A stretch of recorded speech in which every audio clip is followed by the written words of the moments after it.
Good day, class. Welcome to Unit Standard 119459.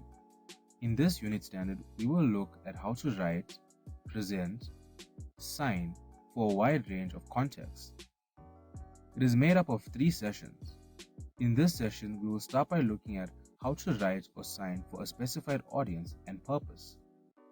When one writes, they write for a particular reason and with a particular audience in mind.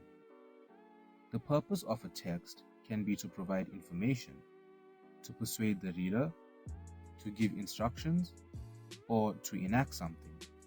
Your target audience is determined by a number of factors which include your identification of the reader type and their level of expertise, the reader's purpose in using the document, or the reader's attitude to both you and the content of your document.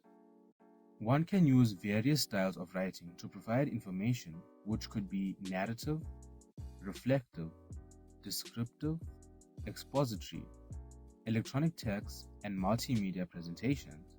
The purpose of a narrative text is to relate or narrate a series of real or made-up events through the usage of simple language which helps make the narration effective.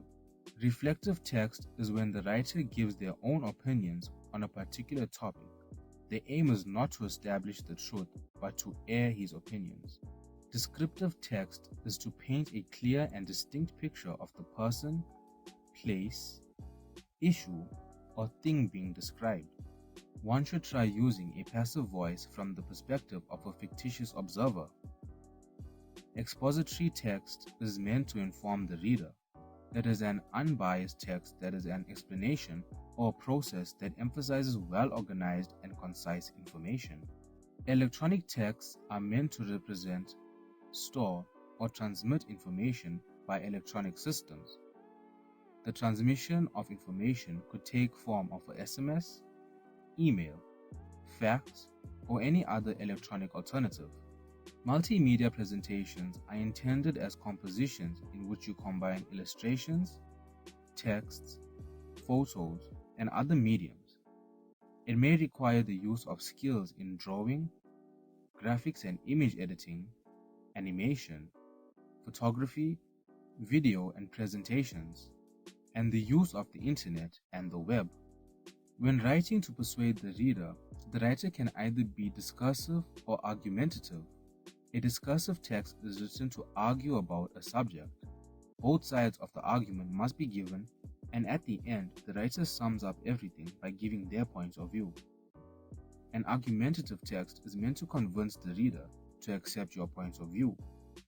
The issue must be arguable, meaning that the writer should avoid issues that cannot be won. The writer should discuss the issue in depth so that the reader can fully understand the issue.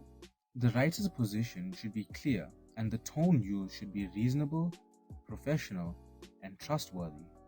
When writing to give instructions, a writer can use transactional writing, which is meant to inform or persuade the reader to understand or do something, and it can take form of letters, memos, abstracts, summaries, proposals, reports, and planning documents of all kinds. The writing needs to be done clearly, correctly, concisely, coherently, and carefully. When writing to enact or prohibit something, the writer can resort to business correspondence, which could be a letter, fax, email, or memo. The purpose of a business correspondence is to introduce yourself and state your objective. You should try to address a particular person by name and should be one page only. A business letter follows a specific format. There's an example of it in your learner guide.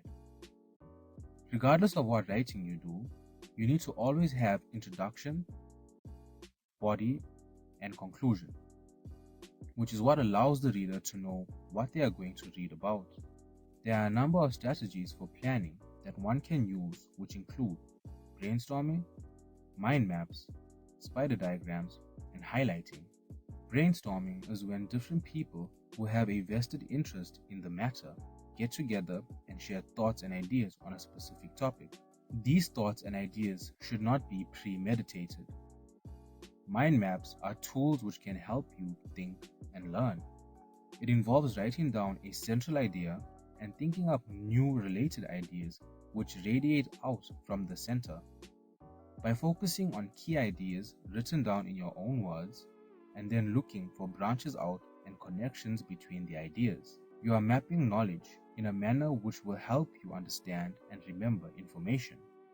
Spider diagrams are useful because they allow you to think about the main idea and then how the ideas are seen to be present elsewhere.